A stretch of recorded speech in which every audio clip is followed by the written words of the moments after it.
Hi ಎಲ್ಲರಿಗೂ welcome to Ganga cooking vlog. ಯಾರೆಲ್ಲ first time ನನ್ನ ವಿಡಿಯೋನ ನೋಡ್ತಾ ಇದ್ದೀರಾ ಯೂಟ್ಯೂಬಲ್ಲಿ ದಯವಿಟ್ಟು ಸಬ್ಸ್ಕ್ರೈಬ್ ಮಾಡಿಕೊಂಡು ವಿಡಿಯೋನ ನೋಡಿ. ಹಾಗೆ ಪಕ್ಕದಲ್ಲಿರೋ ಬೆಲ್ ಐಕನ್ ಕೂಡ ಕ್ಲಿಕ್ ಮಾಡಿ. ನಾನು ಹಾಕಿದ ತಕ್ಷಣ ನಿಮಗೆ ನೋಟಿಫಿಕೇಷನ್ ಬರುತ್ತೆ. ಸೊ ಹಾಗೆ ವಿಡಿಯೋನ ಹೈಪ್ ಮಾಡಿ.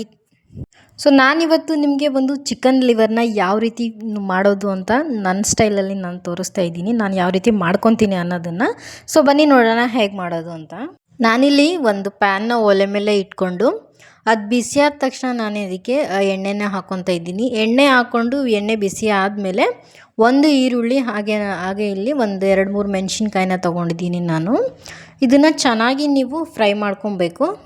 ನಾನಿಲ್ಲಿ ಈರುಳ್ಳಿ ಮೆಣಸಿನ್ಕಾಯಿನೂ ಅಷ್ಟೇ, ನಾನು ಎಷ್ಟು ಕ್ವಾಂಟಿಟಿಲಿ ಮಾಡ್ತಾಯಿದ್ದೀನಿ ಚಿಕನ್ ಲಿವರ್ನ ಅಷ್ಟು ಕ್ವಾಂಟಿಟಿಲಿ ನಾನು ತೊಗೊಂಡಿದ್ದೀನಿ. ನಾನು ಒಂದು ಮೀಡಿಯಮ್ ಸೈಜ್ ಈರುಳ್ಳಿನ ತೊಗೊಂಡಿದ್ದೀನಿ. ನೀವು ಯಾವ ರೀತಿ ತೊಗೊತೀರೋ ಅದ್ರ ಮೇಲೆ ಡಿಪೆಂಡ್ ಆಗುತ್ತೆ. ಸೊ ನಾನಿಲ್ಲಿ 1 ಸ್ಪೂನು ಶುಂಠಿ ಬೆಳ್ಳುಳ್ಳಿ ಪೇಸ್ಟನ್ನು ಹಾಕ್ಕೊಂಡಿದ್ದೀನಿ. ನಾನಿಲ್ಲಿ ಯಾವಾಗಲೂ ತೇಜು ಅವ್ರದ್ದು ಶುಂಠಿ ಬೆಳ್ಳುಳ್ಳಿ ಪೇಸ್ಟನ್ನು ನಾನು ಆ್ಯಡ್ ಮಾಡ್ಕೊತೀನಿ, ಯಾಕಂದರೆ ಅದು ಟೇಸ್ಟ್ ತುಂಬ ಚೆನ್ನಾಗಿರುತ್ತೆ. ಸೊ ನೀವು ಯಾವ್ದು ಬೇಕಾದ್ರೂ ಯೂಸ್ ಮಾಡ್ಕೊಬೋದು.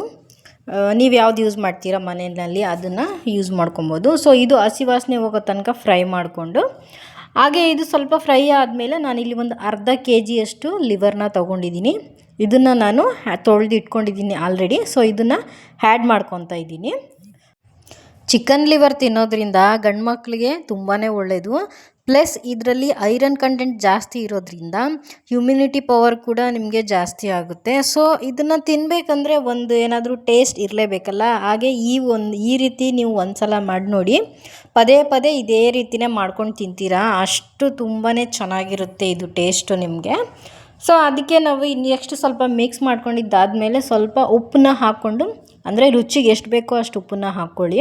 ಹಾಗೆ ಸ್ವಲ್ಪ ಅರಿಶಿನ ಪೌಡ್ರನ್ನ ಹಾಕ್ಕೊಂಡು, ಎಲ್ಲೋನ ಹಾಕ್ಕೊಂಡು ನಾವು ಇಲ್ಲಿ ಸ್ವಲ್ಪ ಚೆನ್ನಾಗಿ ಮಿಕ್ಸ್ ಮಾಡಿಕೊಂಡು ಇದನ್ನು ಮಿಕ್ಸ್ ಮಾಡಿ ತೊಗೊಳ್ಳೋಣ. ಚೆನ್ನಾಗಿ ನೀವು ಅಂದರೆ ಮೀಡಿಯಮ್ ಫ್ಲೇಮಲ್ಲೇ ಇಟ್ಕೊಂಡು ಫ್ಲೇಮ್ನ ನೀವು ಚೆನ್ನಾಗಿ ಇದನ್ನು ಮಿಕ್ಸ್ ಮಾಡ್ಕೊಳ್ಳಿ. ಹೈ ಫ್ಲೇಮಲ್ಲಿ ಇಟ್ಕೊಬೇಡಿ ಯಾವುದೇ ಕಾರಣಕ್ಕೂ.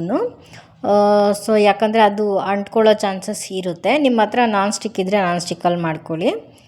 ಸೊ ಮೀಡಿಯಮ್ ಫ್ಲೇಮಲ್ಲಿ ಇಟ್ಕೊಂಡು ಚೆನ್ನಾಗಿ ಈ ಥರ ಮಿಕ್ಸ್ ಮಾಡ್ಕೊಂಡಿದ್ದಾದಮೇಲೆ ನೀವು ಯಾವುದೇ ರೀತಿ ನೀರನ್ನ ಆ್ಯಡ್ ಮಾಡಬೇಡಿ ಇದಕ್ಕೆ.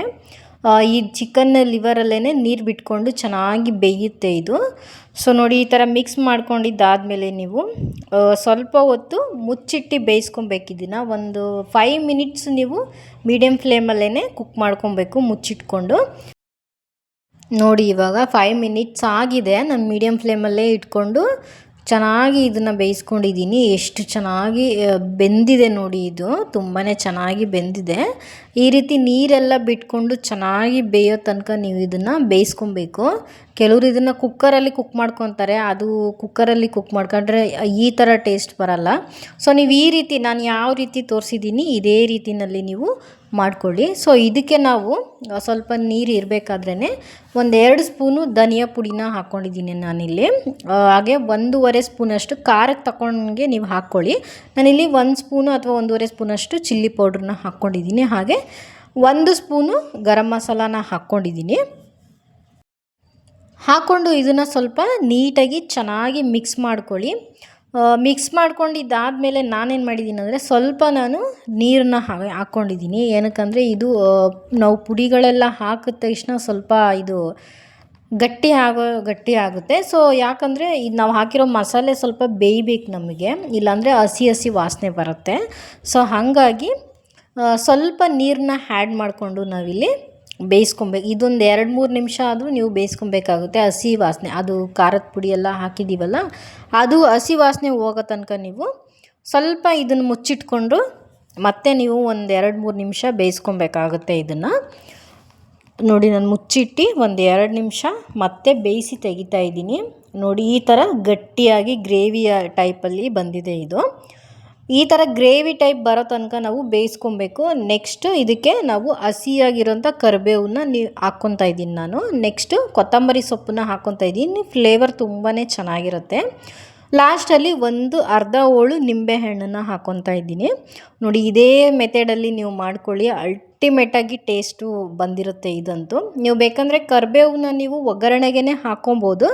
ಬಟ್ ನಾನಿಲ್ಲಿ ಲಾಸ್ಟಲ್ಲಿ ಹಾಕ್ಕೊತಾ ಇದ್ದೀನಿ, ಅದು ಫ್ಲೇವರ್ ತುಂಬಾ ಚೆನ್ನಾಗಿರುತ್ತೆ ಅಂತ. ನಮ್ಗೆ ಈ ಥರ ಲಾಸ್ಟಲ್ಲಿ ಹಾಕ್ಕೊಂಡ್ರೆ, ಸರ್ವ್ ಮಾಡಿಕೊಂಡ್ರೆ ತುಂಬಾ ಚೆನ್ನಾಗಿ ಬರುತ್ತೆ ಫ್ಲೇವರು. ನೋಡಿ ಅದಕ್ಕೆ ಈ ಥರ ಗ್ರೇವಿ ಕನ್ಸಿಸ್ಟೆನ್ಸಿಯಲ್ಲಿ ಬಂದರೆ ನಿಮಗೆ ಸಾಕು. ಈ ರೀತಿ ನೀವು ಒಂದ್ಸಲ ಮಾಡಿ, ಅಷ್ಟು ತುಂಬಾ ಚೆನ್ನಾಗಿರುತ್ತೆ ಟೇಸ್ಟ್ ಅಂತೂ. ನಾನು ಯಾವಾಗಲೂ ಮಾಡೋದು ಇದೇ ರೀತಿಯೇ, ಯಾಕಂದರೆ ಈ ಟೇಸ್ಟ್ ನಮ್ಗೆ ಅಷ್ಟು ಇಷ್ಟ ಆಗಿಬಿಟ್ಟಿದೆ ನಮಗೆ. ಸೊ ಹಾಗಾಗಿ ನಾನು ಈ ಟೈಪಲ್ಲಿ ಯಾವಾಗಲೂ ಮಾಡ್ತಾಯಿರ್ತೀನಿ. ನೀವು ಒಂದು ಸಲ ಮಾಡಿ ನನಗೆ ಕಮೆಂಟ್ ಮಾಡಿ ಹೇಗೆ ಬಂದಿತ್ತು ಅಂತ. ವಾವ್! ಈ ರೀತಿ ಒಂದು ಮಾಡಿಕೊಂಡು ನಾವು ಈ ರೀತಿ ಸರ್ವ್ ಮಾಡಿದ್ರೆ ತುಂಬಾ ಚೆನ್ನಾಗಿ ಟೇಸ್ಟ್ ಅಂತೂ ನನಗಂತೂ ತುಂಬಾ ಚೆನ್ನಾಗಿದೆ, ತುಂಬ ಇಷ್ಟ ಆಯಿತು. ನೀವು ಒಂದು ಸಲ ಮಾಡಿ ನೋಡ್ಬಿಟ್ಟು ನನಗೆ ಕಮೆಂಟ್ ಮಾಡಿ. ಸೊ ಸಬ್ಸ್ಕ್ರೈಬ್ ಮಾಡಿಕೊಂಡು ವಿಡಿಯೋನ ನೋಡಿ, ಹಾಗೆ ವಿಡಿಯೋನ ಪೂರ್ತಿ ನೋಡಿ. So thank you.